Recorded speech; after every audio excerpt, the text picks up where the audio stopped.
Good morning. It's April 19th. Our reading today from Solid Stepping Stones is called Restoration Day. It comes from Galatians chapter 6, verse 1. Brothers, if a person is caught in some transgression, you, the spiritual ones, are to be restoring such a person in a gentle spirit, watching out for yourself, so that you are not also tempted. What do we do with brothers and sisters who fail in their Christian walk? Just what we hope for when we fail in our Christian walk. We want to be restored, repaired, made like new. The same Greek word for restore is used in Matthew 4:21 to describe what James and John were doing to their nets. They were repairing the holes in them so that they would be useful again.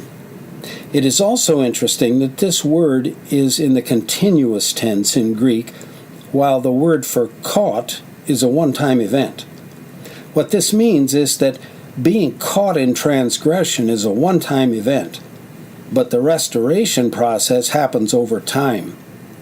We often expect that one rebuke or correction or exhortation should be enough for someone to correct their behavior, not realizing just how deep the damage that caused that behavior goes.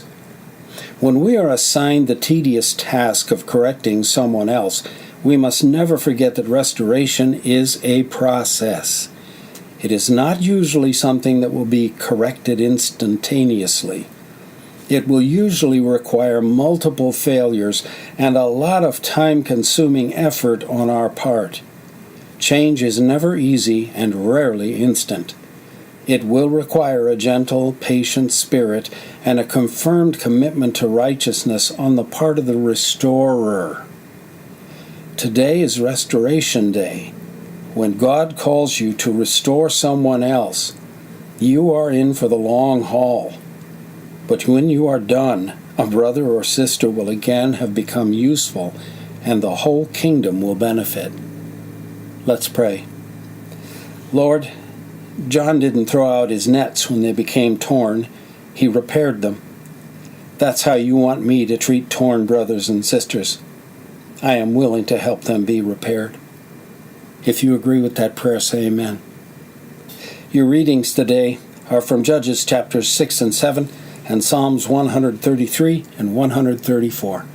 God bless you, and I'll see you tomorrow.